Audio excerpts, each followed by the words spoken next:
Martin Luther কলেজে অধ্যয়নরত মানবিক বিভাগের দ্বিতীয় বর্ষের আমার প্রিয় শিক্ষার্থীবৃন্দ, তোমাদের সবাইকে আমার শুভেচ্ছা জানাচ্ছি এবং শুভ সকাল জানাচ্ছি। আমরা আমাদের ক্লাস শুরু করতে যাচ্ছি। আজকে আমাদের 16তম ক্লাস।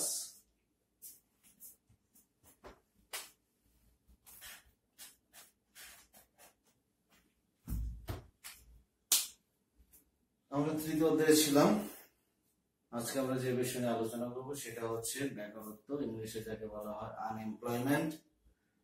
তো আমরা দেখবো যে আসলে বেকারত্ব বলতে আমরা কি বুঝি এবং বেকারত্ব সৃষ্টির পিছনে অথবা বেকার হওয়ার পিছনে কি ধরনের কারণগুলো কাজ করে এবং বাংলাদেশের বেকারত্বের কারণগুলো নিয়ে আমরা আলোচনা করব। তো বেকারত্ব বলতে আমরা বুঝি যাদের কাজ করার ইচ্ছা থাকা সত্ত্বেও তারা কাজ পায় না অথবা কাজের সুযোগ সুবিধা নেই, স্কোপ নেই, তাদের কর্মহীন অবস্থাকে মূলত বেকারত্ব বলা হয়। যাই হোক, আমাদের বাংলাদেশে বেকারত্বের হার অনেক বেশি। আমরা জানি যে আমাদের এই ছোট একটি দেশে অধিক জনসংখ্যা হওয়ার কারণে সবার জন্য কর্মসংস্থানের ব্যবস্থা করা অথবা কর্মের ব্যবস্থা করা সম্ভব হয়ে ওঠে না, যার কারণে অনেকেই অনেক শিক্ষিত হয়ে উচ্চতর ডিগ্রি অর্জন করেও তারা বেকারত্বের অভিশাপের ভিতর থেকে বের হয়ে আসতে পারছে না। তো বেকারত্ব নিয়ে আমাদের পাঠ্যপুস্তকে খুব সুন্দরভাবে এটার ব্যাখ্যা এবং বিশ্লেষণ দেওয়া আছে। আমরা যদি দেখি তাহলে দেখতে পারি যে বেকারত্ব বলতে বোঝাচ্ছে যে বেকারত্ব একটি সামাজিক ব্যাধি যা অর্থনৈতিক প্রবৃদ্ধির মূল অন্তরায়। বেকারত্ব বলতে মানুষের কর্মহীনতাকে বোঝায়। বেকারত্বকে এখানে সামাজিক ব্যাধি হিসাবে বিবেচনা করা হচ্ছে, কারণ এই অধিক মানুষের বেকারত্বের কারণে সমাজে অনেক ধরনের সামাজিক সমস্যা, বিশৃঙ্খলা অথবা অনেক বিরূপ পরিবেশ পরিস্থিতির সৃষ্টি হয়, যার কারণে সমাজের ভিতরে যে একটি সুন্দর পরিবেশ, সুখ স্বাচ্ছন্দ্য অথবা নিয়ম নীতি শৃঙ্খলা, সেটা অনেকাংশেই বিনষ্ট হয়ে যায়। তো এইসব বেকার মানুষরা তাদের চাহিদা যখন স্বাভাবিকভাবে অথবা ভালোভাবে পূরণ করতে পারে না, তখন তারা বিভিন্ন অপরাধ অথবা বিভিন্ন খারাপ কিছুর সাথে জড়িয়ে পড়ে এবং সমাজের ভিতর অনেক ধরনের বিশৃঙ্খলা তৈরি করে, যার কারণে বেকারত্বকে সামাজিক ব্যাধি হিসেবে বিবেচনা করা হচ্ছে। অর্থনৈতিক প্রবৃদ্ধির অন্তরায়। প্রবৃদ্ধির মানে হচ্ছে উন্নতি অথবা অগ্রগতি। আমরা সবাই জানি যে আমাদের বাংলাদেশের যে অর্থনৈতিক প্রবৃদ্ধি এটা খুবই কম। আমাদের বাংলাদেশে কর্মসংস্থান এবং যারা এখন কর্মহীন হয়ে আছে সেসব মানুষ যদি ভালোভাবে কর্মসংস্থানে গিয়ে তাদের দক্ষতা এবং যোগ্যতাগুলো ভালোভাবে যদি কাজে লাগাতে পারতো, তাহলে আমাদের উৎপাদন আরো বেড়ে যেত এবং আমাদের অর্থনৈতিক প্রবৃদ্ধি আরো দ্রুত পরিমাণে অগ্রগতি হতো অথবা বেড়ে যেত। তো অর্থনৈতিক দৃষ্টিকোণ থেকে বেকার বলতে এমন এক পরিস্থিতিকে বোঝায় যাতে কর্মক্ষম ব্যক্তি কর্মে ইচ্ছুক থাকা সত্ত্বেও কর্মে নিয়োগ লাভে সক্ষম হয় না। তো আমাদের বাংলাদেশে যেহেতু কর্মসংস্থানের অভাব, তো সেই কারণে অনেকেরই কর্মশক্তি অথবা কর্মে ইচ্ছা থাকা সত্ত্বেও তারা তাদের সেই দক্ষতা, যোগ্যতাকে, শক্তি, সামর্থ্যকে কাজে লাগাতে পারছে না। তো এই অবস্থাকে এখানে বেকারত্ব অথবা বেকার হিসেবে বিবেচনা করা হচ্ছে অথবা চিহ্নিত করা হচ্ছে। সমাজবিজ্ঞানী রবার্টসন বলেন, পারিশ্রমিকের বিনিময়ে কাজ করার ইচ্ছা থাকা সত্ত্বেও কর্মক্ষম ব্যক্তির কর্মসংস্থান না হওয়াকে বেকারত্ব বলা হচ্ছে। কোন একটি কাজ যখন আমরা করতে যাব তখন অবশ্যই আমাদেরকে পারিশ্রমিক দেওয়া হয় এবং এই পারিশ্রমিকের বিনিময়ে কাজ করতে গিয়েও আমরা দেখি যে আমাদের বাংলাদেশে সেইভাবে কাজের ক্ষেত্রের অভাবের কারণে অনেকেই কাজ করতে পারে না অথবা কাজ করার মতো আমাদের সুযোগ হয় না।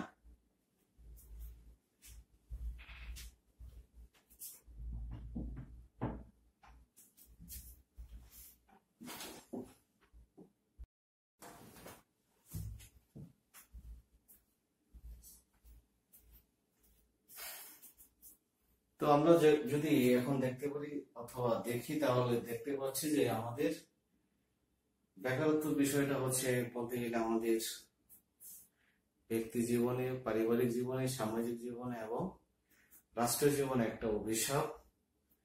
তো আমাদের বাংলাদেশে পর্যাপ্ত পরিমাণে কর্মসংস্থান না থাকার কারণে আমাদের অনেক মানুষ কর্মহীন হয়ে আছে, অথবা অর্থনীতির যে চাকা, সেই চাকাটা আমাদের স্থবির হয়ে আছে, অচল হয়ে আছে। তা আমরা যত বেশি কর্মসংস্থান তৈরি করতে পারবো, তত বেশি আমরা বেকারত্বের হারটা কমাতে পারবো, অথবা আমাদের অর্থনৈতিক প্রবৃদ্ধি দ্রুত পরিমাণে বৃদ্ধি করা আমাদের পক্ষে সম্ভব হবে। তো এই ছিল মূলত বেকারত্ব, এবং বেকারত্ব বলতে আমরা কি বুঝি।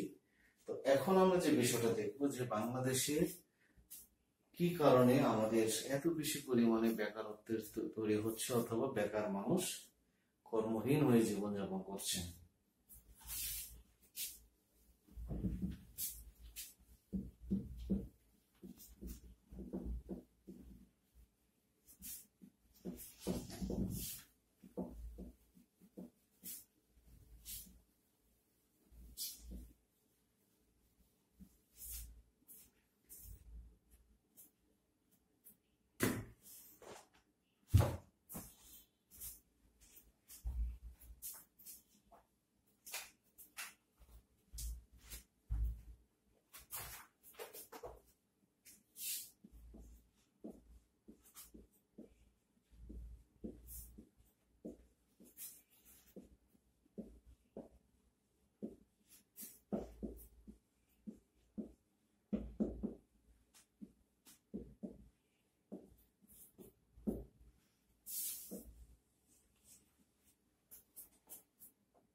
অধিক জনসংখ্যা, বাংলাদেশের জনসংখ্যা অনেক অধিক, প্রায় 15-16 কোটি জনসংখ্যা নিয়ে আমাদের এই দেশ, কিন্তু আয়তন অত্যন্ত কম।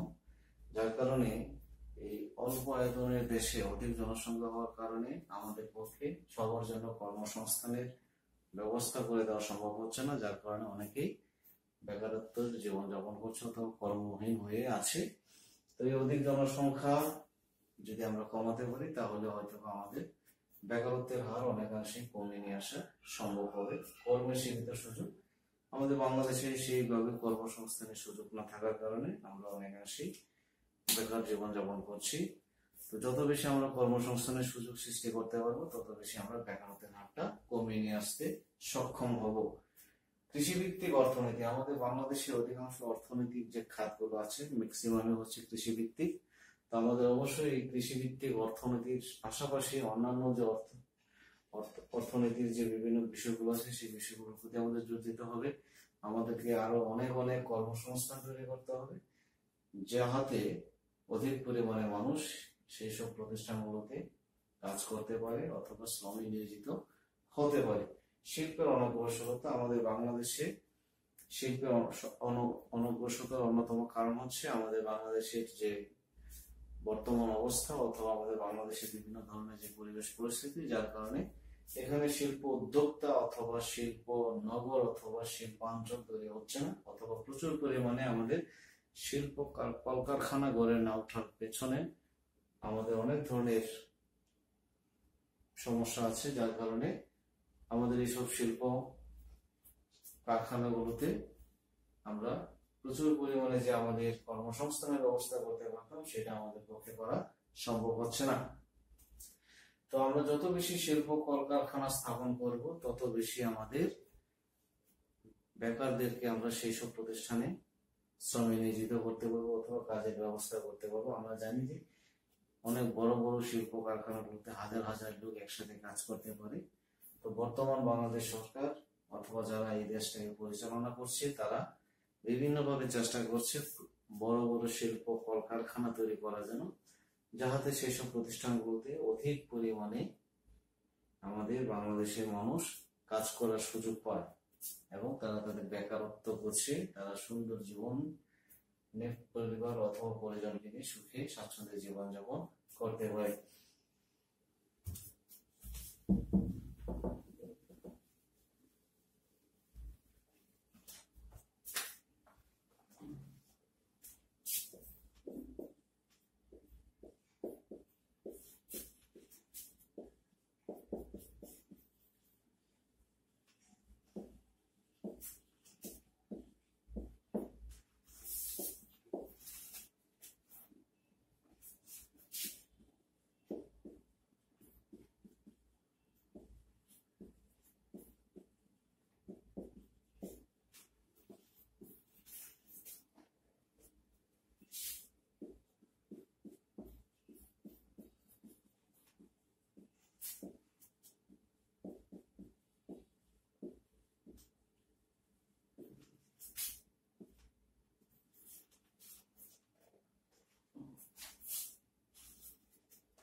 ত্রুটিপূর্ণ শিক্ষা ব্যবস্থা, আমাদের বাংলাদেশের যে শিক্ষা ব্যবস্থা এখানে অনেক ধরনের ত্রুটি বিচ্যুতি আছে। আমরা যে বিষয়গুলো নিয়ে শিক্ষা গ্রহণ করছি, আসলে আমরা যখন কর্মক্ষেত্রে যাই সেই সব ক্ষেত্রে গিয়ে আমরা আমাদের শিক্ষার যে বিভিন্ন ধরনের জ্ঞানটাকে সেই জ্ঞানটাকে আমরা সেইভাবে যথাযথভাবে আমরা আমাদের কর্মক্ষেত্রে কাজে লাগাতে পারি না, যার কারণে আমাদের দক্ষতা এবং যোগ্যতার অনেক ধরনের ঘাটতি দেখা দেয়, যার কারণে আমরা সেসব প্রতিষ্ঠানে গিয়ে আমরা ভালোভাবে কাজ করতে না পারার কারণে আমাদের কর্মসংস্থানের স্থায়িত্ব অথবা আমরা খুব অল্প সময়ের মধ্যেই সেসব প্রতিষ্ঠান থেকে আমরা বের হয়ে আসি অথবা আমাদেরকে বাধ্য করা হয় প্রতিষ্ঠান থেকে আমাদের চাকরি রিজাইন দেওয়ার জন্য। তো যাই হোক, তো এই যে আমাদের ত্রুটিপূর্ণ শিক্ষা ব্যবস্থা, আসলে যে কাজের জন্য যে শিক্ষাটা দরকার সেই শিক্ষাটা আমাদের বাংলাদেশে যে শিক্ষা ব্যবস্থা সেখানে পর্যাপ্ত পরিমাণে উল্লেখ না থাকার কারণে আমাদের এই সমস্যাটা দেখা দিচ্ছে। তো আমরা যদি আমাদের শিক্ষা ব্যবস্থা একটু পরিবর্তন নিয়ে আসি অথবা আমাদের যে কাজের সামঞ্জস্যের নিরিখে যদি আমাদের শিক্ষা কার্যক্রমগুলোকে আমরা তৈরি করি, তাহলে অবশ্যই আমাদের ভিতরে দক্ষ এবং গুণসম্পন্ন শিক্ষিত নাগরিক অথবা কর্মশক্তি সম্পন্ন মানুষ তৈরি হবে। যেমন আমরা যদি দেখি বর্তমানে বাংলাদেশে অনেক কারিগরি শিক্ষার প্রচলন হয়েছে। আমরা বিভিন্নভাবে দেখতে পাচ্ছি যে হাতে কলমের শিক্ষা হচ্ছে প্রকৃতপক্ষে একটি ভালো শিক্ষা এবং এই শিক্ষার মাধ্যমে আমরা একদিকে পুঁথিগত বিদ্যা অর্জন করতে পারছি এবং আরেকদিকে আমরা সেই বিদ্যাটাকে আমরা ব্যবহারিক কাজে ব্যবহার করে আমরা সেখান থেকে ভালোভাবে আমরা জ্ঞানটাকে স্থায়ী করতে পারছি অথবা অর্জন করতে সক্ষম হচ্ছি। প্রাকৃতিক দুর্যোগ, প্রতি বছরে আমাদের বাংলাদেশে প্রাকৃতিক দুর্যোগ লেগে থাকে। তো এইসব প্রাকৃতিক দুর্যোগের কারণে অনেক ক্ষেত্রে আমরা সহায় সম্বলহীন হয়ে যাই, আমাদের যে কাজের ক্ষেত্রগুলো এবং সেই ক্ষেত্রগুলো আমরা হারিয়ে ফেলি, যার কারণে আমাদের প্রচুর পরিমাণে বাংলাদেশে বেকারত্বের তৈরি হয় অথবা সৃষ্টি হয়। যেমন আমরা নদী ভাঙনের মাধ্যমে, বন্যা, জলোচ্ছ্বাস, সাইক্লোন, ঘূর্ণিঝড়ের মাধ্যমে আমাদের অনেক সম্পত্তির ক্ষয়ক্ষতি অথবা নষ্ট হয়ে যাওয়ার ফলে আমরা অনেকেই কর্মহীন হয়ে পড়ি। রাজনৈতিক অস্থিতিশীলতা, বাংলাদেশের রাজনৈতিক অস্থিতিশীলতা সবসময় লেগে থাকে।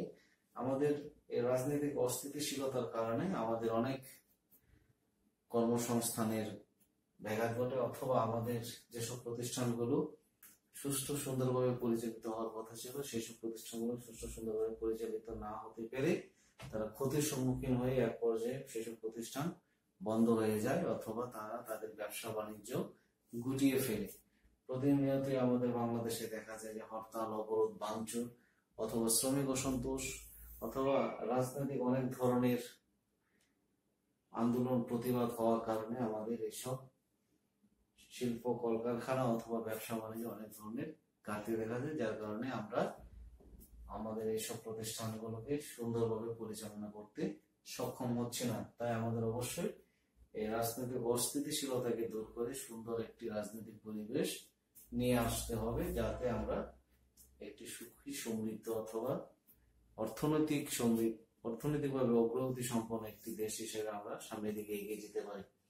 প্রচলিত মূল্যবোধ আমাদের বাংলাদেশে অনেক ধরনের অন্ধবিশ্বাস, কুসংস্কার, ধ্যান ধারণা অথবা নারী পুরুষের ভিতরে অনেক ধরনের বৈষম্য আছে, ভেদাভেদ আছে। এসব ভেদাভেদের কারণে আমাদের সমাজে দেখা যাচ্ছে যে এক শ্রেণীর মানুষ যারা পুরুষ, তারা কর্মসংস্থান অথবা কাজের সুযোগ পাচ্ছে, অথবা তারা বিভিন্নভাবে বিভিন্ন প্রতিষ্ঠানে খুব স্বাচ্ছন্দ্যের সাথে কাজ করতে পারছে। কিন্তু বাংলাদেশে নারীরা তাদের দক্ষতা এবং যোগ্যতা থাকা সত্ত্বেও, তাদের শিক্ষা থাকা সত্ত্বেও অথবা ডিগ্রি থাকা সত্ত্বেও তারা তাদের সেই মেধা, দক্ষতা, যোগ্যতা এবং তাদের সেই উচ্চ শিক্ষাটাকে কাজে লাগাতে পারছে না। এতে করে অনেক নারীদেরকেই বেকার জীবনযাপন করতে হচ্ছে অথবা তাদেরকে কর্মহীন জীবনযাপন করতে বাধ্য করা হচ্ছে।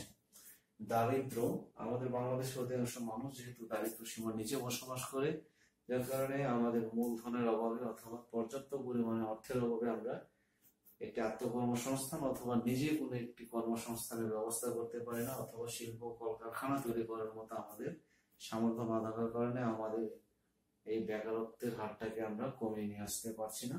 প্রতিনিয়ত এই হারটা হু হু করে অথবা খুব দ্রুতভাবে বেড়ে যাচ্ছে।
চাকরির মোহ, আমাদের সবারই একটি চাকরির মোহ কাজ করে। আমরা মনে করি যে এত পড়াশোনা করলাম, একটু ডিগ্রি অর্জন করলাম, এখন আমাদের অবশ্যই একটি চাকরি করতে হবে। কিন্তু আমরা যদি চাকরির মোহ কাটিয়ে যদি আমাদের মেধা, দক্ষতা এবং যোগ্যতা এবং শিক্ষাটাকে যদি আমরা নিজস্ব উদ্যোগে এবং আমরা নিজেরাই যদি নিজেদের কর্মসংস্থানের ব্যবস্থা করতে পারি এবং সেই সব আত্মকর্মসংস্থান নিজেরা নিজেদের কাজের ক্ষেত্র তৈরি করতে পারি এবং আরো আশপাশে যারা আছে তাদেরকে নিয়ে আমরা সেসব প্রতিষ্ঠান আমরা পরিচালনা করতে পারি। এইরকম চিন্তা ভাবনা যতদিন না আমাদের ভেতরে তৈরি হবে, অথবা আমরা যদি শুধুমাত্র চাকরির পিছনে ছুটি, তাহলে আমাদের এই বেকারত্বের হারটা কোনোদিন কমবে না, দিন দিন আরো বৃদ্ধি পেতে থাকবে।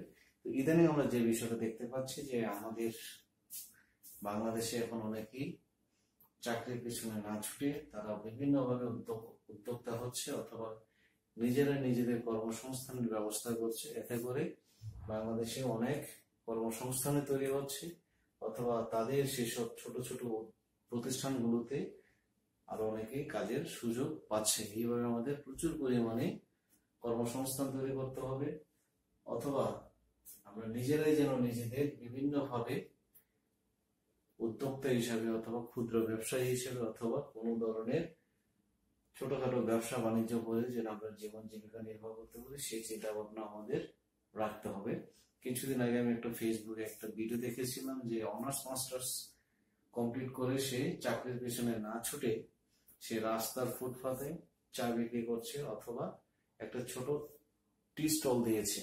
তো তাকে অনেকে প্রশ্ন করেছে অথবা জিজ্ঞাসা করছে যে আপনি এত পড়াশোনা করে কেন এই কাজটা করছেন? তখন সে বলছে যে কাজের কোনো লজ্জা নেই, সম্মানহানি নেই, আমার এটা ভালো লাগছে, আমি চাকরির পিছনে না ছুটে আমি আমার নিজের ভরণ পোষণ অথবা চাহিদা পূরণ করছি এবং আমি আমার পরিবারকে খুব সুন্দরভাবে আমি এই উপার্জনের মাধ্যমে আমি পরিচালনা করতে সক্ষম হচ্ছি। তো এইভাবে আমাদের ভিতরে যদি আমাদের মন মানসিকতা আমরা চেঞ্জ করতে পারি, সব কাজকে যদি আমরা স্বাভাবিকভাবে গ্রহণ করতে পারি, তাহলে আমাদের বাংলাদেশেও অনেকাংশেই এই বেকারত্বের হারটা কমে যাওয়ার সম্ভাবনা তৈরি হবে অথবা কমে আসবে। তারপরে যদি আমরা দেখি নিরক্ষরতা, বাংলাদেশের অধিকাংশ মানুষ নিরক্ষর অথবা অক্ষর জ্ঞান সম্পন্ন না, যার কারণে আমাদের বাংলাদেশে অনেকেই সেইভাবে তারা কাজের সুযোগ পাচ্ছে না অথবা তাদেরকে কোনো প্রতিষ্ঠানে সেইভাবে নিয়োজিত করা সম্ভব হচ্ছে না। ত্রুটিপূর্ণ পরিকল্পনা, আমাদের বাংলাদেশের যে পরিকল্পনাগুলো গ্রহণ করা হয় সেসব পরিকল্পনাগুলো অনেক ধরনের ত্রুটি বিচ্যুতি থাকার কারণে সেসব পরিকল্পনা থেকে আমরা ভালো সুফলতা পাই না অথবা আমরা সেখানে পর্যাপ্ত পরিমাণে আমাদের কর্মসংস্থানের ব্যবস্থা করতে পারি না। এর কারণে প্রচুর মানুষ এখনো বেকারত্বের অভিশাপ থেকে বের হয়ে আসতে পারছে না।